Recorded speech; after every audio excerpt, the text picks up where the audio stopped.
Já te agradecemos pela entrega, pela disponibilidade da tua filha. Senhor, enquanto ela estiver aqui ministrando, visita a casa dela, a família, as necessidades, os sonhos, os projetos, aquilo que ela tem colocado diante de ti, Senhor. Continue fazendo, Senhor da glória, essa voz, Senhor, essa voz que propaga, que prega a palavra em tempo e fora de tempo. Em nome de Jesus. E quanto a nós, aguça os nossos sentidos espirituais. Que nenhuma ave de rapina, que nenhuma distração, que nada venha nos roubar, Senhor, essa preciosa semente que será lançada em nossos corações, que é a proclamação da tua palavra. Em nome de Jesus. Amém.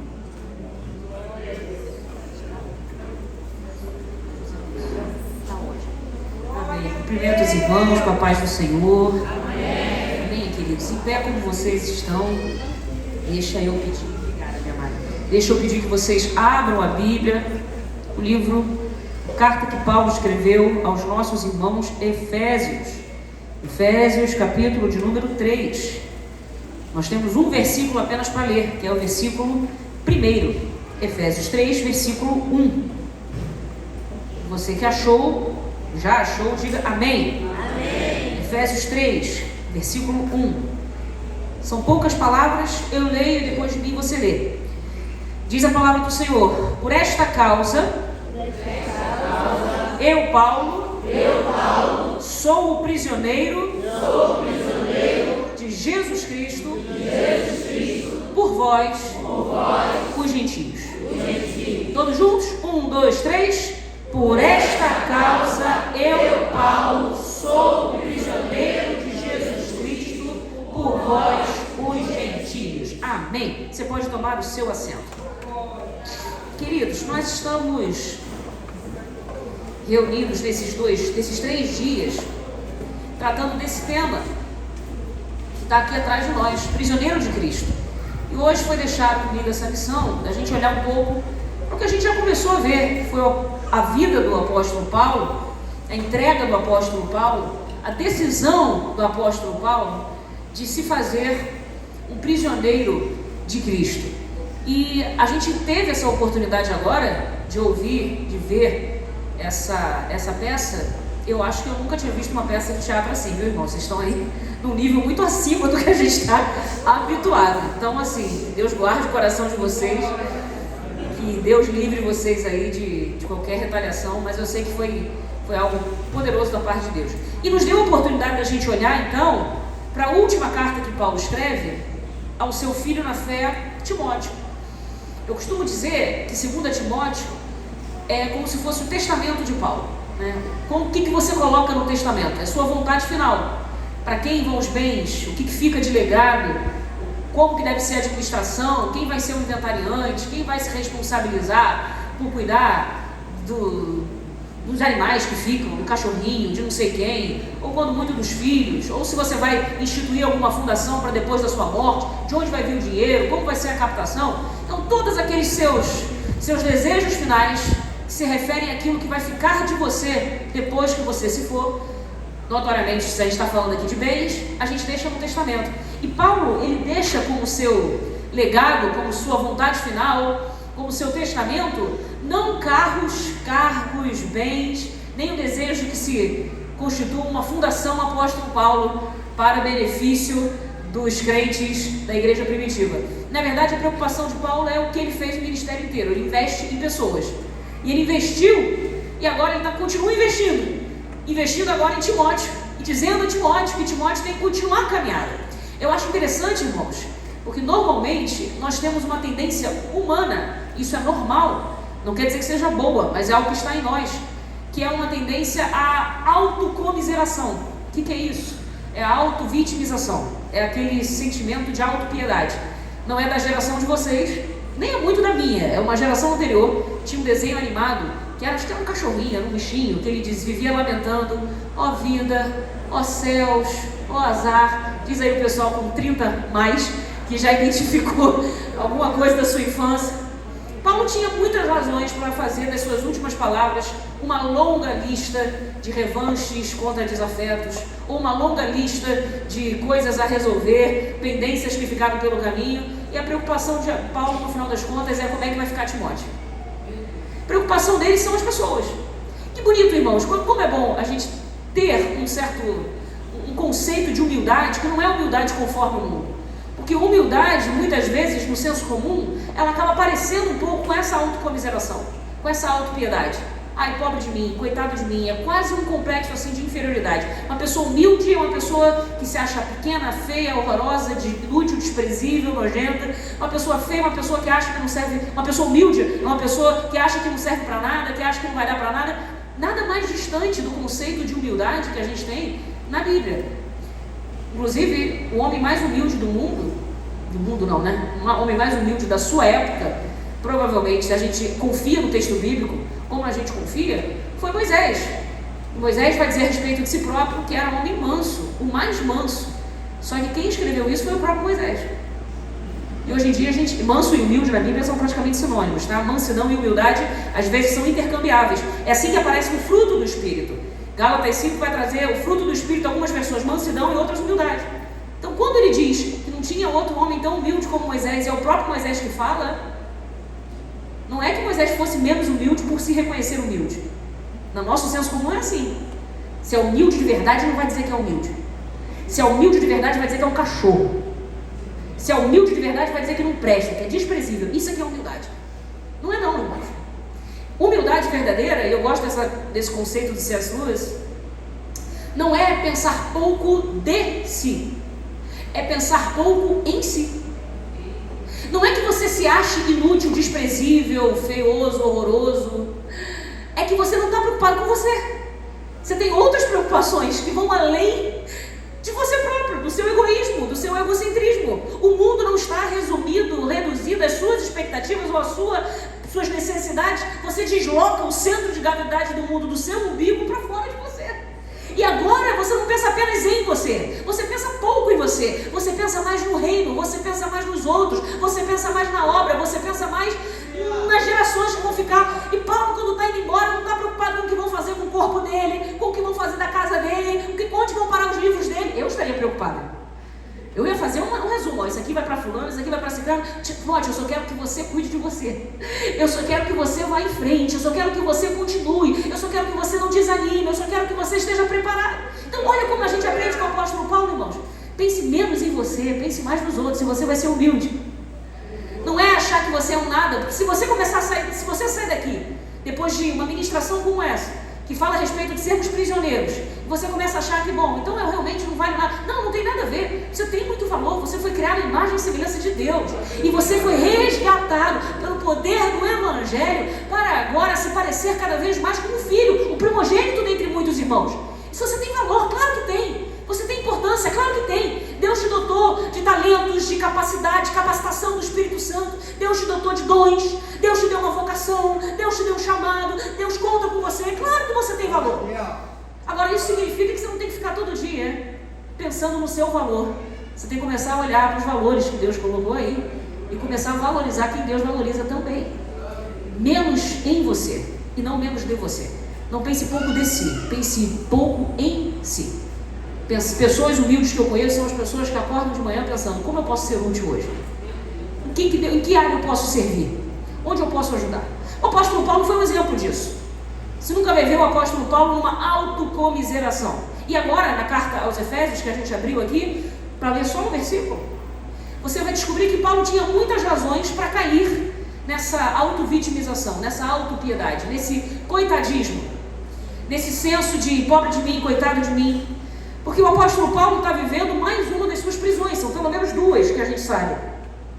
E o apóstolo Paulo, nessa prisão, essa é uma das cartas que ele escreve, que são chamadas de epístolas das prisões de Paulo, as epístolas da prisão, são pelo menos 4, Efésios, que nós lemos aqui, Filipenses, Colossenses e Filemon. Paulo, quando ele escreve da prisão, se você não conhece o contexto, você não acha que ele está escrevendo da prisão. Porque o nível de teologia, o nível de espiritualidade, o nível de devoção que ele manifesta aqui é de alguém que parece estar muito confortável, está muito bem, está muito saciado, está muito satisfeito. Quando ele vai escrever então os Filipenses, é a carta que os psicólogos gostam de dizer que é a carta mais psicológica da Bíblia, porque é a carta da alegria. Ele vai dizer, acima de qualquer coisa, se alegrem. E digo de novo, alegrem-se outra vez. E quando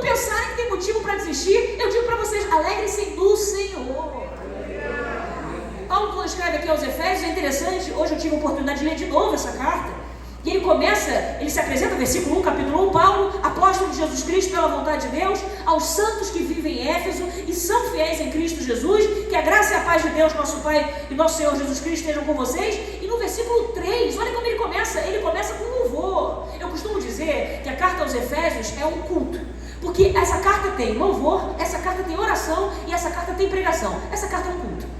Onde tem louvor, oração e pregação se chama de culto, meu irmão. A gente não sabe dar outro nome para as coisas. Ele começa com louvor, ele começa dizendo: bendito seja o Deus e Pai de nosso Senhor Jesus Cristo, que nos abençoou. Olha o que ele está dizendo: meu irmão, estou na masmorra, meu irmão, tem cadeias, meu irmão, a guarda pretoriana, fazendo 3 turnos todo dia em volta de mim, meu irmão, eu não estou aqui num lugar fétido, num lugar lúgubre, num lugar escuro, num lugar gélido, eu não estou aqui pensando nas minhas mazelas, nas minhas misérias, onde eu podia estar num cruzeiro no Havaí. Não, eu estou aqui bendizendo, porque Deus nos abençoou. Bendito o Deus e Pai de nosso Senhor Jesus Cristo, que nos abençoou com todas as bênçãos espirituais nas regiões celestes em Cristo. Ele começa com louvor. Inclusive o louvor que ele faz no primeiro capítulo vai agora do versículo 3 até o versículo 14. Ele tem um estribilho, ele tem um refrão que se repete. Quase sempre ele vai terminando os versos e ele vai costurando. Nós vamos ler, vale a pena ler. É uma leitura um pouco densa, mas eu leio com você agora. Ele vai costurando com uma frase. Olha o que ele diz: bendito seja o Deus e Pai de nosso Senhor Jesus Cristo, Efésios 1:3, que nos abençoou com todas as bênçãos espirituais nas regiões celestiais em Cristo.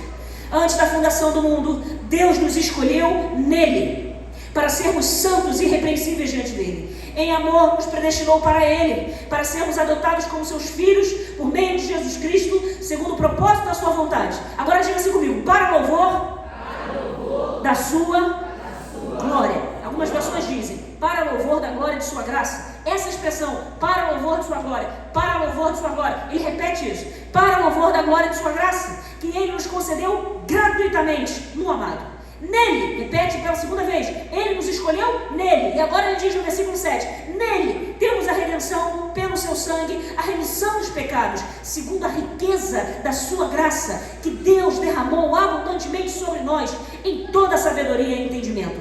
Ele nos revelou o mistério da sua vontade, segundo o seu propósito, que ele apresentou em Cristo, de fazer convergir nele, na dispensação da plenitude dos tempos, todas as coisas, tanto as do céu como as da terra. Em Cristo fomos também feitos herança, predestinados segundo o propósito daquele que faz todas as coisas conforme o conceito da sua vontade, versículo 12, a fim de sermos para louvor da sua glória.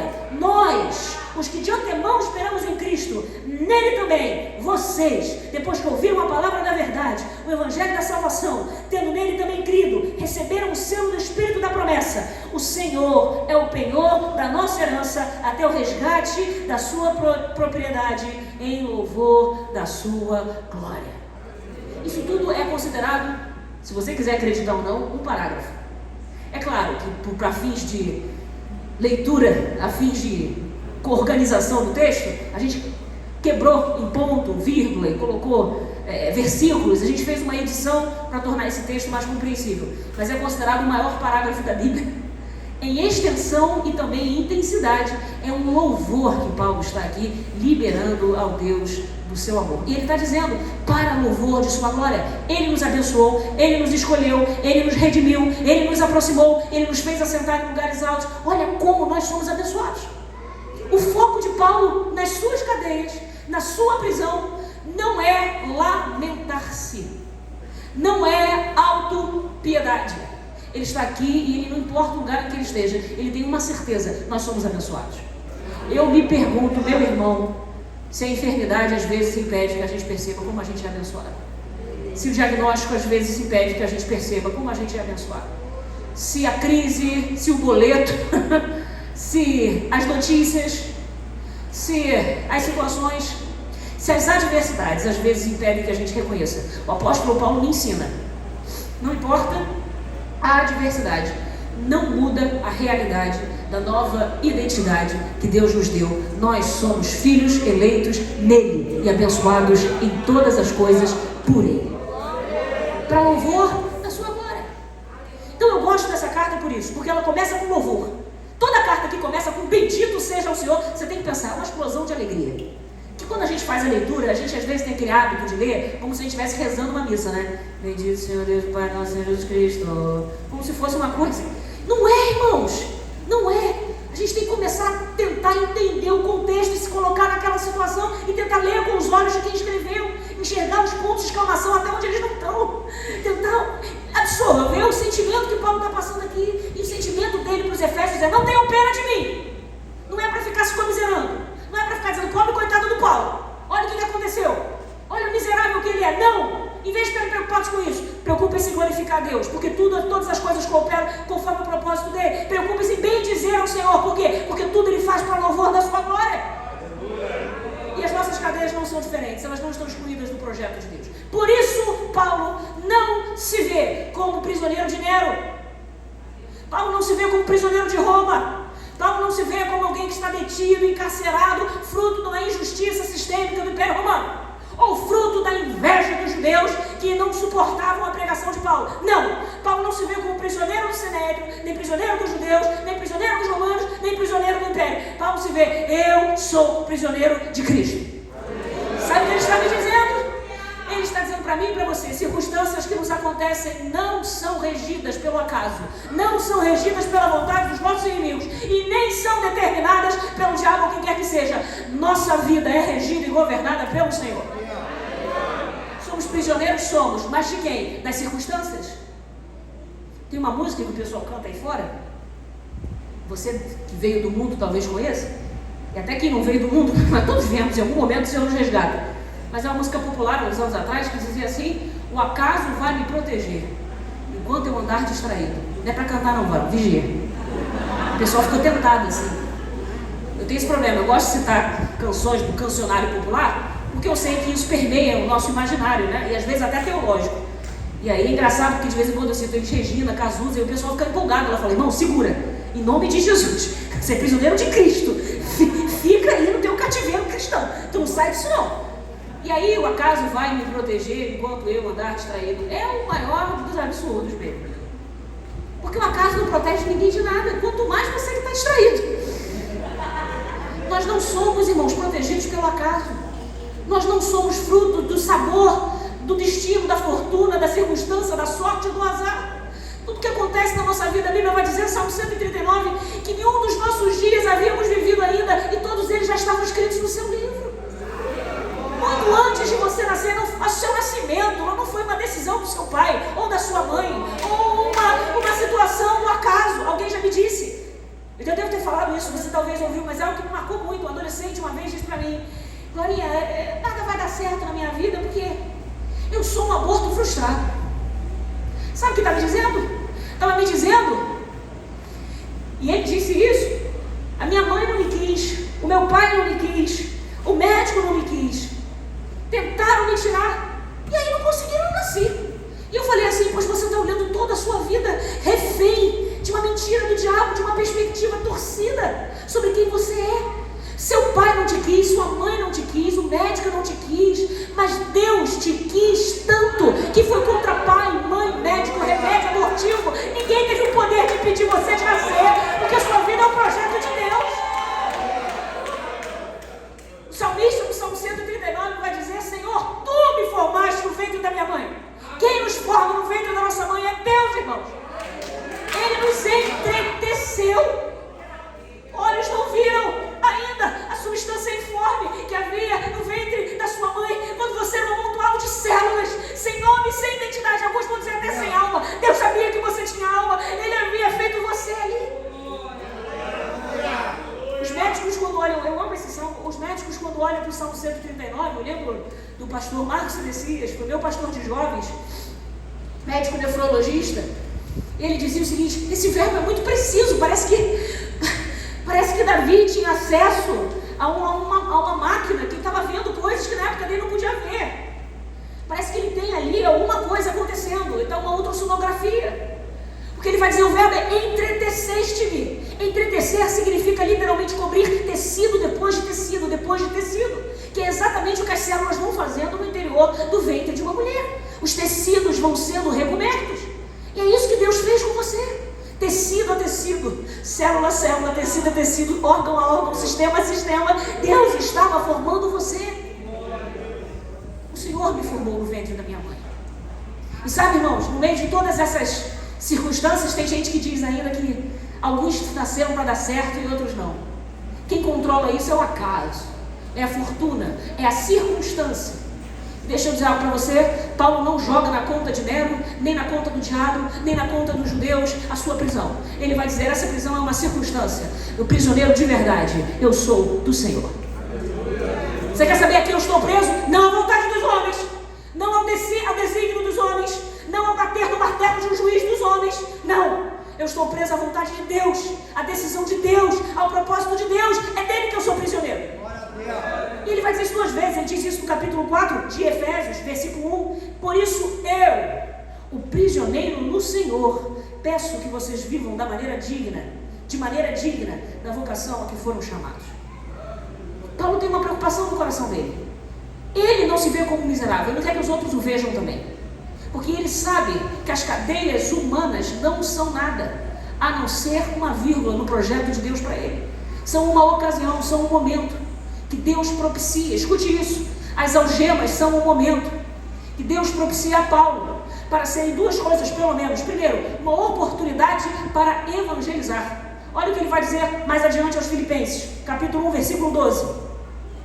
E quero, irmãos, que saibais que as coisas que me aconteceram, ele está falando de todos os sofrimentos, de todas as mazelas e dores e angústias que ele veio passando na mão das lideranças, das autoridades por onde ele passou. E ele vai dizer, não ignorem uma coisa, todas essas coisas que me aconteceram contribuíram para maior proveito do Evangelho. Versículo 13, Filipenses 1. De maneira que as minhas prisões em Cristo foram manifestas por toda a guarda pretoriana e por todos os demais lugares, e muitos dos irmãos do Senhor, tomando ânimo com as minhas prisões, ousam falar a palavra mais confiadamente, sem temor.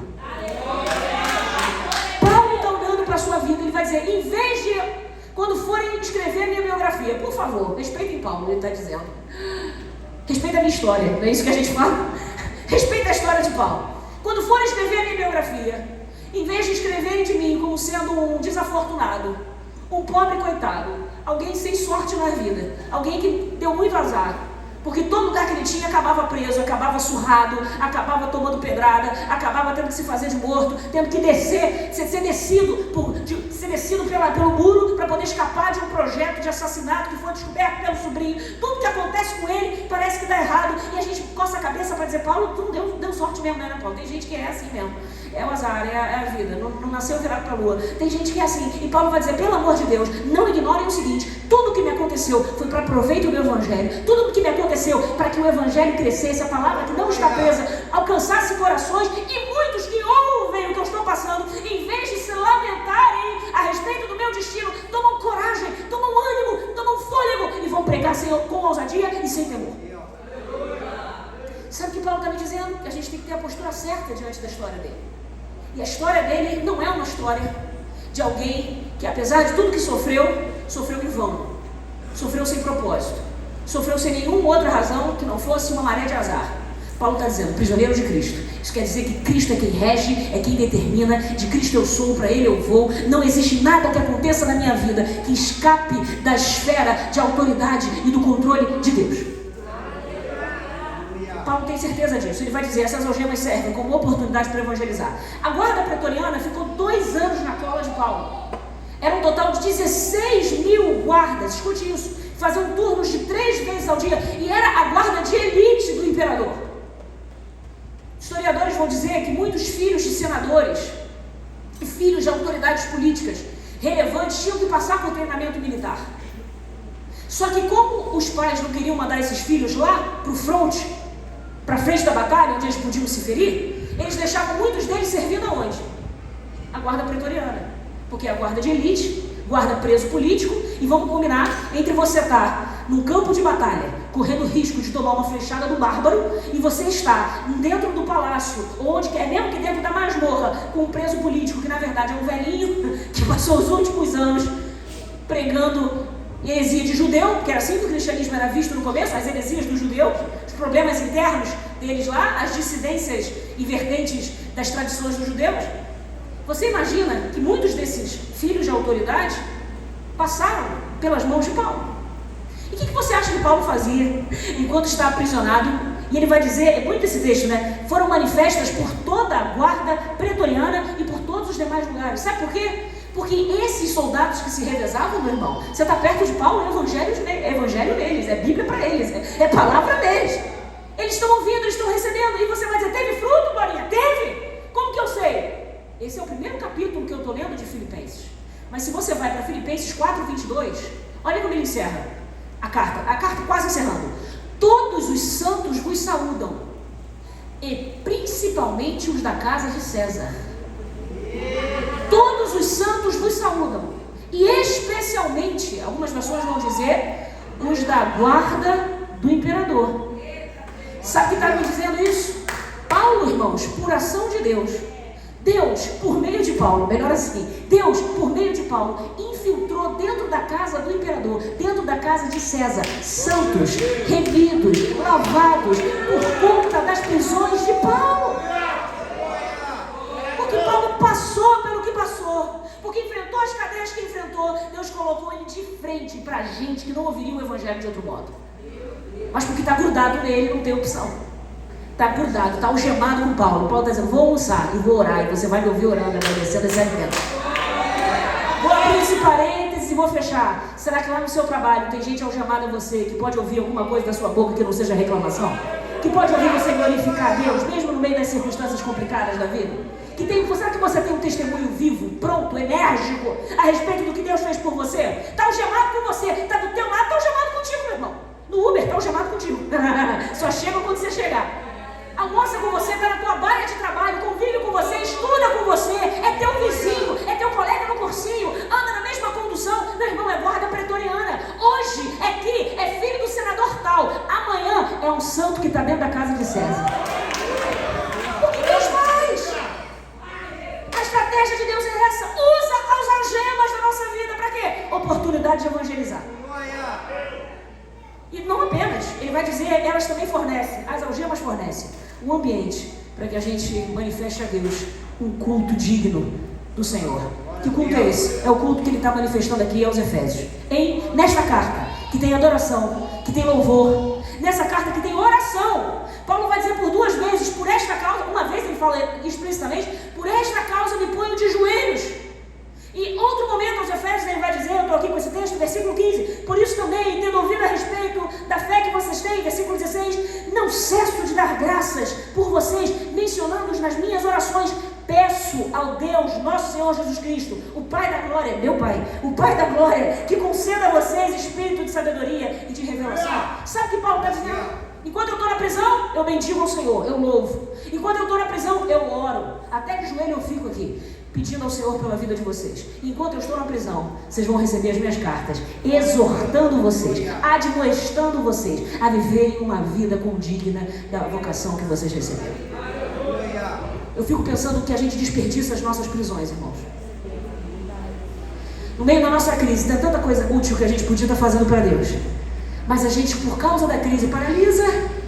Por causa da crise, a gente se prostra. Por causa da crise, a gente se esvai. E a gente dá desculpa. Tem gente que desaparece nos cultos. Tem gente que a Bíblia desaparece de casa. Tem gente que esquece que é crente. Por quê? Porque é muito problema, muito problema, muito problema. Você só esqueceu que você não é prisioneiro dos problemas. Você é prisioneiro de Cristo. Você não é cativo das suas circunstâncias. Você é cativo do Senhor.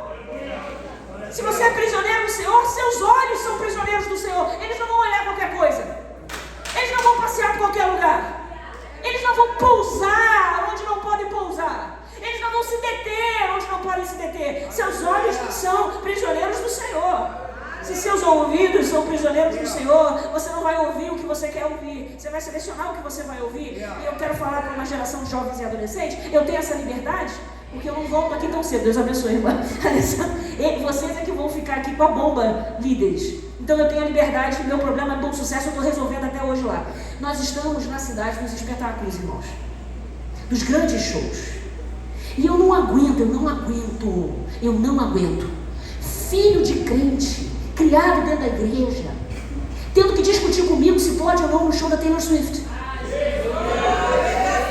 Não aguento, irmão, não aguento. Eu entendo quando a pessoa é novo convertida, a pessoa está vindo, a pessoa tem vínculos com coisas lá de fora. Mas você tem que convencer o servo do Senhor, que cantou no coral das crianças. Como é que você fala, irmão? Eu tenho a liberdade, depois eu vou embora, não conheço você, eu estou falando do Senhor, Deus te abençoe. Mas aprenda uma coisa: que ligação tem as luzes com as trevas? Que associação temos nós com eles? O que a gente pode aprender deles lá, em vez deles aprenderem da gente aqui? Porque eu tenho dificuldade, irmãos, tem. Porque eu vi gente que Deus resgatou do mundo dizendo: eu nunca mais vou ouvir Beyoncé, porque eu sei que ela não tem nada que presta. E tem que ver um crente criado dentro de casa, tendo que convencer a ele que ela nada não presta. Eu não entendo. Eu entro em crise, irmão. Eu entro em crise porque eu vi um jovem da minha igreja, meu aluno de EBD, ou foi quando era adolescente, tendo que postar assim um story no Instagram, quando foi no show do Coldplay: melhor dia da minha vida. Dá vontade de entregar a carteirinha, entendeu? Você: não vou mais não, Senhor, me perdoe. Eu estou voltando para minha casa, vou pendurar minha harpa e vou tirar umas férias desse negócio de ministério. Dá vontade, irmão. Porque não é possível que 5 minutos na presença de Deus, que um dia de retiro, que um dia de congresso, que 20 minutos buscando o batismo com o Espírito Santo, que uma experiência de molhar o travesseiro com lágrimas, de passar a madrugada dentro louvando a Deus, não é possível que uma experiência como essa não seja suficiente para você dizer que o melhor dia da sua vida foi no show do Coldplay. Você é prisioneiro de Cristo, meu irmão. Teus olhos não vão para onde eles querem. Teus ouvidos não vão para onde eles querem. Hoje é dia de chegar lá na tua playlist. Final do ano é bom, que parece assim, né? O que você mais ouviu este ano? O Spotify vai montar lá para você a sua lista. Tem umas playlists, irmão, que queima ele purinho. E aí eu fico pensando, eu estou falando dos de fora, mas a gente tem na nossa casa, assim, na nossa nação, uns representantes das capetinhas. Tem uns Anitta, tem um sertanejo aí, universitário, tem umas coisas assim. Não alimenta em nada, não edifica em nada, não faz nada de bom para a sua alma, não faz nada, deixa a tua mente infrutífera, deixa o teu espírito morto. Teu ouvido não é mais teu, tu é prisioneiro de Cristo, meu irmão. Seus olhos são prisioneiros, seus ouvidos são prisioneiros, seus pés são prisioneiros. Você não vai mais onde você quer ir. E não é que você vá ou deixe de ir para agradar um pastor ou uma pastora, porque eles não têm como botar um GPS ou uma tornozeleira eletrônica em você, como se tu fosse prisioneiro da Lava Jato. Tu não é prisioneiro da Lava Jato, tu é prisioneiro de Cristo. Você tem que ter condição de decidir: isso agrada ao meu Senhor ou não agrada? Tem lugares onde você era famoso por onde você passeava. Onde você chegava era a graça da festa. Onde você chegava o pessoal aumentava o som, já preparava a cervejinha, já botava o teu lugar. Conheço a história de um irmão, não vou citar nome porque não convém, que ele passou por um drama na vida dele, uma situação difícil. Ele perdeu a esposa, e aí num dia de muita tristeza ele estava passando e ele viu um bar. E 2 moças sentadas no bar, que ele nunca tinha visto antes, disseram assim: poxa, parece que a gente estava esperando você. Tem um lugar para você, tem a cervejinha para você, tem a musiquinha boa tocando de fundo. Senta aqui com a gente 10 minutos. O irmão não vigiou e sentou.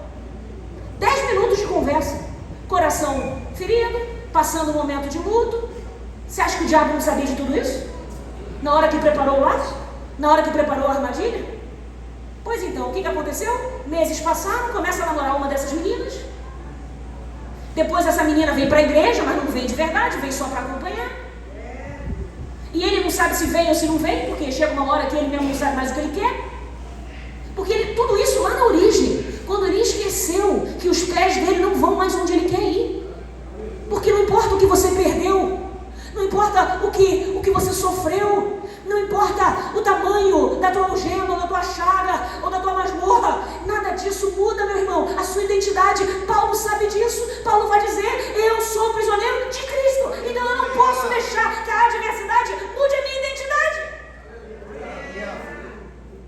Eu fico preocupada com uma geração que esquece, irmãos, que vir para Jesus não é só mudar de religião. Agora eu tenho uma carteirinha da igreja tal, antes eu era de outro lugar. Não. É uma mudança de natureza.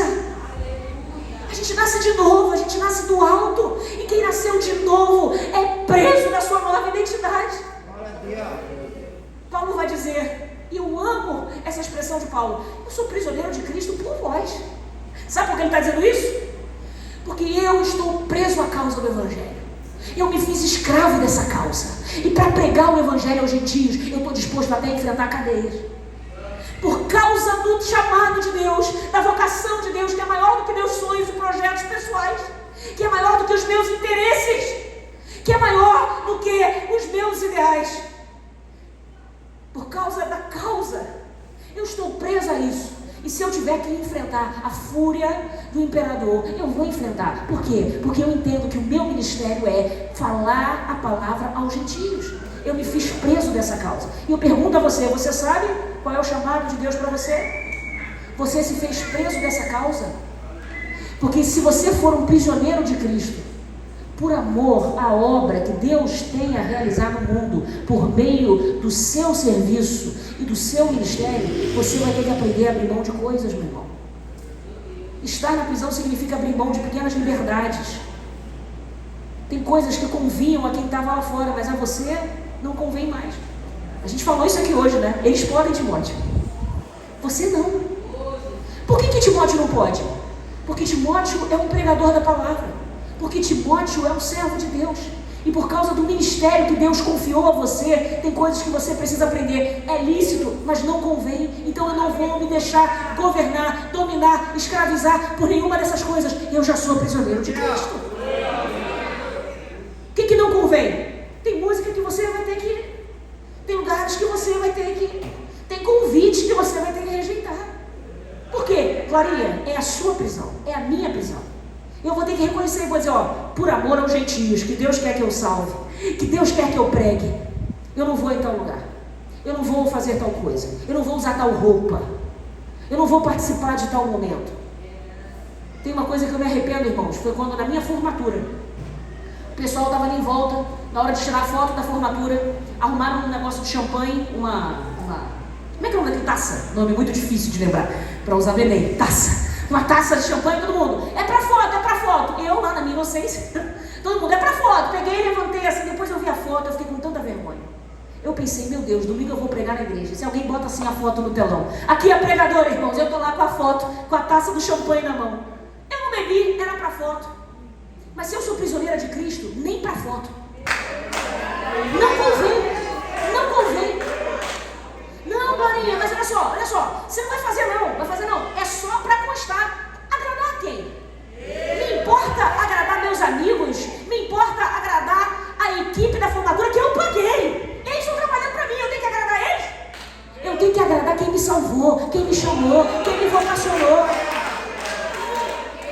E pior, irmãos, é que parece que para me afrontar aquela foto ficou rodando anos nos grupos de Facebook. Toda vez que eu abri a foto, o negócio lá do preço da formatura, o pessoal, lembra da formatura? Deleta isso. A maldita da foto, eu lá com o negócio. É pra foto. Deixa eu falar para você, por que isso é uma marca negativa. Porque eu passei 5 anos de faculdade, tendo que ouvir da galera que eu não ia pra chopada porque eu era careta. Já que a gente está falando de servidão e liberdade, deixa eu falar uma palavra sobre falsa liberdade.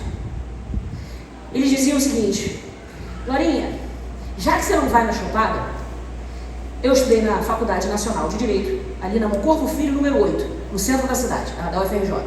E em frente, antigamente era um restaurante, que na verdade era um bar que virou restaurante, mas manteve o nome Bar do Calbi. Hoje em dia é restaurante do Calbi, eu não sei como está o nome. E o pessoal ia para lá, na verdade tinha uma lanchonete do lado, agora sim, uma lanchonete do lado, e o pessoal ia para lá e ficava ali, conversando e tal. Acabava cedo a aula, e o pessoal, não, vamos lá, só para a gente conversar. Já que você não vai na chopada, pelo menos atravessa a rua para ir comer com a gente no restaurante. Tudo bem, tô lá. Cada um com sua cervejinha, eu com meu Guaravita. Amei o Guaravita, a distribuição de hoje do Guaravita. Me lembrou bons tempos em que eu tomava Guaravita sem culpa. Hoje em dia eu tomo pedindo a Deus para repreender as calorias e o açúcar. Mas Deus vai guardar isso aí. Tô lá, meu Guaravita, e eles diziam assim, você não pode, né, Glorinha? Você não pode ir com a gente para chopada. A gente está aqui todo mundo bebendo cerveja e você não pode. Aí ele dizia assim, é porque a sua religião não permite. E aí eu tinha que falar com a maior tranquilidade do mundo, dizendo assim, engraçado isso, né? A minha religião, na cabeça de vocês, não me permite. Mas vocês não sabem que isso é uma decisão minha. E tem uma coisa que é curiosa, é que vocês só conseguem sentar aqui, dar risada, contar piada, passar o tempo, se tiver uma alegria química, artificialmente induzida por essa bebida, que faz vocês tentarem suportar o peso insustentável da existência de vocês. E eu não preciso de 1 grama de artifício ou droga nenhuma no meu organismo para dar risada, contar piada e ser feliz. No final das contas, quem é o preso, quem é o livre? No final das contas, quem é que faz alguma coisa permitida ou não? Eu não faço, não é porque não posso, é porque não preciso. Deixa eu dizer algo para você que é muito importante. Às vezes a gente vai ter que aprender que a verdadeira liberdade está em exercer a autoridade que Deus deu a você, em dizer não. O mundo aí fora que se julga livre, ele é escravo dos hormônios, escravo da cultura, escravo de uma série de coisas, e nós, pela graça de Deus, fomos libertos de tudo isso e somos prisioneiros do Senhor. Glória a Jesus. Me preocupa essa geração, irmãos, que está se deixando escravizar por coisas que Jesus já nos libertou. Preciso ir em tal lugar, porque todos os meus amigos estão indo. Preciso fazer tal coisa, porque mãe, pai, pastor, todo mundo está fazendo. Não, porque se eu não fizer tal coisa, eu vou morrer. Sabe o que isso me lembra? Esaú. O Esaú estava com tanta fome um dia, quando ele chegou em casa da caçada, que ele trocou até o direito de primogenitura, porque o diabo disse para ele que se ele não comesse naquela hora, ele ia morrer. E ele vai dizer, o que me serve a minha primogenitura se eu estiver morto? Deixa eu falar uma coisa para a geração Esaú, que não está aqui, porque todos somos lavados e remidos, mas preciso ouvir. A geração Esaú é aquela que está acreditando na mentira do diabo, que está dizendo, se você não fizer isso, vai morrer. Não vai morrer não, irmão. Esaú é um homem grande, adulto e vacinado, não ia morrer de fome se não tivesse comido guisado, mas porque ele estava mais interessado em satisfazer os seus próprios desejos, Hebreus vai chamar Esaú de imoral e profano, porque ele profanou algo que era sagrado. A primogenitura era um presente de Deus e ele desperdiçou. A palavra de Deus para mim e para você hoje é: não desperdice as algemas em que Deus botou você. Tem propósito para elas também. Quando você estiver lá no momento da cadeia, no momento da sua masmorra, no momento da sua solidão, em vez de ficar se lamentando, se retraindo, se isolando ainda mais, o que Deus propõe para você é: faça um culto. Que na tua boca nasça a palavra: bendito o Senhor, que me abençoa em todas as coisas. Paulo vai escrever isso aos Coríntios, ele vai dizer assim: bendito o Senhor, que em tudo nos conduz em triunfo. Conduzido em triunfo no meio das cadeias, conduzido em triunfo no meio da doença, conduzido em triunfo no meio das crises financeiras, conduzido. Você está sendo conduzido pelo Senhor. Bendiga o Deus e Pai de nosso Senhor Jesus Cristo. Ele tem nos abençoado em todas as coisas. Até naquilo que eu não percebo, eu creio pela fé. Tem coisas, meu irmão, que você não precisa perceber com os olhos, você sabe pela fé. Eu sei que eu sou abençoado, eu sei que o Senhor tem cuidado de mim, eu sei que o Senhor tem me dado livramento, eu sei. Se não fosse a boa mão do Senhor, eu saberia o peso da desgraça que está sobre mim, mas o Senhor tem me dado graça. Tem que ter oração nesse cárcere, irmão, tem que ter adoração nesse cárcere, tem que ter exortação nesse cárcere, senão ele dura mais do que precisava durar. Senão a gente desperdiça a dor. Eu costumo dizer algo, irmão, isso é para mim. Todo ser humano vai sofrer, isso faz parte da condição humana. Não tem ninguém que passe nessa terra e que fique livre disso. Porque nós moramos num mundo que é um mundo quebrado. O pecado entrou no mundo, bagunçou tudo. O caos, a desordem se torna nova ordem. Todo mundo aqui vai sofrer. A grande pergunta é: a gente vai desperdiçar o sofrimento? Qual é a diferença do sofrimento do crente que é prisioneiro do Senhor para o sofrimento daquele que é escravizado pelo diabo? Eu digo para você a diferença. Eles sofrem por sofrer, nós sofremos com propósito. O nosso sofrimento tem sentido, o nosso sofrimento é aprendizado, o nosso sofrimento é escola, o nosso sofrimento é professor, o nosso sofrimento é aperfeiçoador, o nosso sofrimento é glorificador, o nosso sofrimento tem propósito.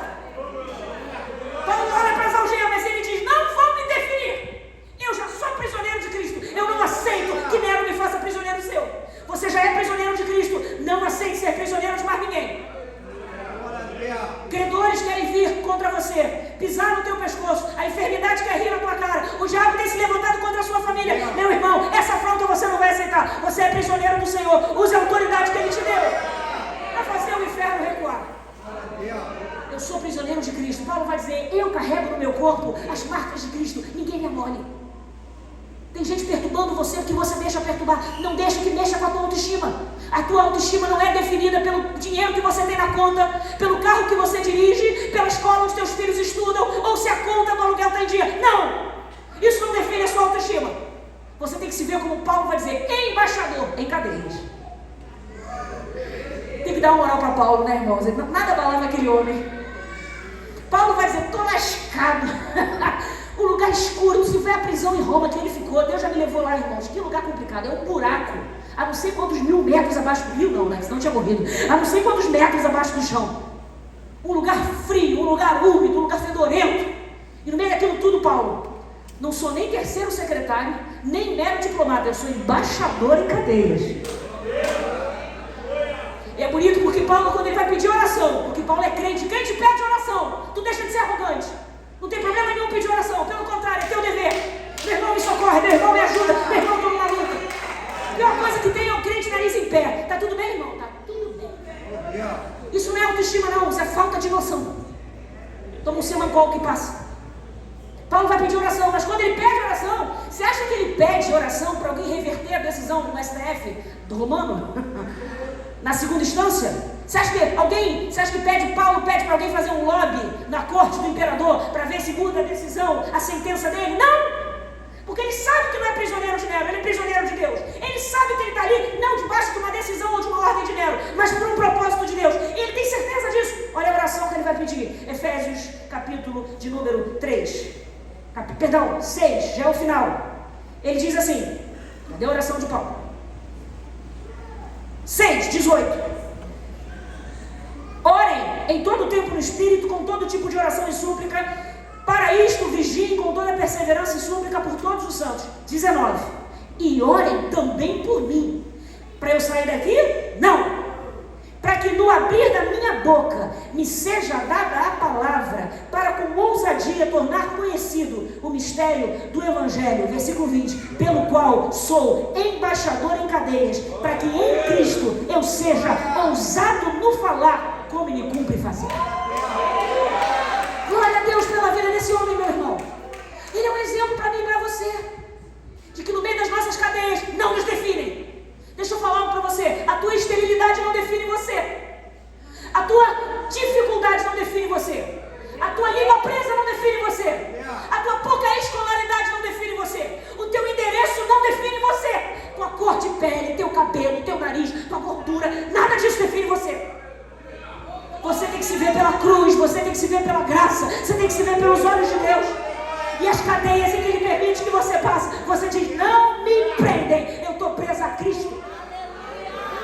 E na hora que Deus quiser, o cativeiro vira. Enquanto não virar, que Deus me dê ousadia para falar, que Deus me dê graça para pregar, porque é isso que nos cumpre fazer. Irmãos, tem uma pergunta queimando no meu coração: o que te cumpre fazer no cárcere? Não é jogar fora a dor, não é desperdiçar o momento. O que te cumpre fazer no cárcere? Adorar ao Senhor, orar o tempo inteiro pelos santos que precisam ser confirmados e pela sua própria vida, e sempre exortar outros, porque a salvação das pessoas está também ao teu redor. Isso te cumpre fazer, pregar a palavra. Paulo tem uma convicção, eu quero que essa convicção esteja no meio do seu coração. Termina a mensagem de hoje com 3 afirmações que Paulo faz a respeito de si mesmo. Quando perguntam para Paulo quem ele é, em 3 versículos ele responde, e os versículos estão na ordem certa. Isso aqui é um artigo escrito pelo reverendo Justin Holcomb, que é um pastor anglicano. Eu li isso uma vez há muitos anos, eu nunca esqueci, espero que você também não esqueça. Ele diz assim: como é que Paulo se considera? 1 Coríntios 15, versículo 9, ele vai dizer: porque eu sou o menor dos apóstolos, que não sou digno de ser chamado apóstolo, pois que persegui a igreja de Deus. É assim que Paulo se vê. Ele complementa no versículo 10: mas pela graça de Deus sou o que sou, e a sua graça para comigo não foi vã, antes trabalhei muito mais do que todos eles. Todavia, não eu, mas a graça de Deus que está comigo. Como Paulo se vê? O menor dos apóstolos. Mas a graça de Deus, por ela, sou o que eu sou. Como Paulo se vê? Efésios 3:8.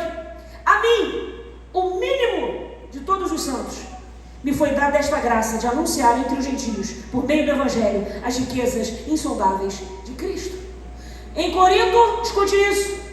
Momento anterior, Paulo se vê como o menor dos apóstolos. Mais adiante, aos Efésios, ele vai escrever dizendo que se vê como o mínimo de todos os santos. Como que Paulo termina? 1 Timóteo 1:15. Esta é uma palavra fiel e digna de toda aceitação, que Jesus Cristo veio ao mundo para salvar os pecadores, dos quais eu sou o principal. Mas por isso, alcancei misericórdia, para que em mim, que sou o principal, Jesus Cristo mostrasse toda a sua paciência, para exemplo dos que haviam de crer nele para a vida eterna. Como é que Paulo se vê? Paulo, à medida que o tempo passa, e quanto mais ele progride no seu ministério, ele não se vê como alguém maior, melhor, mais especial, mais bacana, mais popular, com mais views e mais likes e mais seguidores. Paulo começa se vendo como o menor dos apóstolos, para depois se ver como o mínimo dos santos e termina se vendo como o principal dos pecadores. Na categoria dos apóstolos, para a categoria dos santos, para a categoria dos pecadores. E por que Paulo se vê assim? Ele tem um problema de autoestima? A gente já viu que não. Paulo se vê assim porque ele não olha para si como os homens olham. Paulo se vê sempre pela graça e pela cruz de Cristo. E ele vai dizer: vocês pensam que quanto mais o tempo passa e mais eu amadureço, eu dependo menos de Deus? Vocês estão errados. Se vocês acham que quanto mais o tempo passa e mais conhecimento eu acumulo e mais experiências eu tenho, eu passo a depender menos da graça e da misericórdia de Deus, vocês estão enganados. Quanto mais o tempo passa, mais eu percebo, eu dependo mais, eu preciso mais, eu careço mais, eu sou cada vez mais prisioneiro daquele que por amor me escolheu. Eu tenho uma oração a fazer por essa juventude, pela minha vida e pela sua vida. Se você puder, fique de pé. E a oração que eu tenho a fazer é que quanto mais o tempo passe, mais a gente se veja cativo dele, prisioneiro dele, dependente dele, servo dele, escravo dele. O problema, irmãos, é que quando a gente começa a ganhar diploma, a gente se afasta da cruz. Quando a gente começa a ganhar dinheiro, a gente se afasta da cruz. Quando o carro melhora, a gente se afasta da cruz. Não! Que Deus possa nos dar ou tirar coisas. Isso não muda quem nós somos. Nós somos cada vez mais dependentes dele. A mim, o principal dos pecadores, Deus mostrou misericórdia para mostrar que se ele salvou a mim, ele pode salvar qualquer um. Esse tem que ser o seu espírito. Esse tem que ser o meu espírito. O espírito de um prisioneiro de Cristo é alguém que se vê cativo, dependente dele, todos os dias da sua vida. Feche seus olhos, a igreja vai em oração agora. Nós vamos orar juntos. E a oração que vai estar nos nossos lábios e no nosso coração. Senhor, nos algema a Ti, Senhor. Amém, Senhor. Senhor, meu Deus, meu Pai, nós estamos diante de Ti com uma oração. Nós queremos ter, Senhor, ao nível da intimidade que o apóstolo Paulo teve, a ponto de dizer: eu sou embaixador em cadeias. A ponto de entender que as cadeias e circunstâncias da vida não determinam nossa identidade, porque nós já somos prisioneiros teus. Ninguém pode roubar o nosso valor, porque o Senhor deu o nosso valor na cruz do Calvário. Senhor, quanto mais o tempo passa, mais queremos nos ver presos a Ti, agarrados a Ti, dependentes de Ti. Que nossos olhos estejam cativos a Ti. Senhor, que nossas mãos sejam mãos servas Tuas. Que nossos pés sejam pés que vão aonde a Tua vontade deseja, e nem um passo a mais, nem um passo a menos. Senhor, que nossa boca seja, que nossa língua esteja sujeita à Tua vontade. Senhor, faz de nós, Pai, como o Senhor fez no apóstolo Paulo. Faz de nós instrumentos, e nas nossas algemas, que toda a guarda pretoriana também seja alcançada.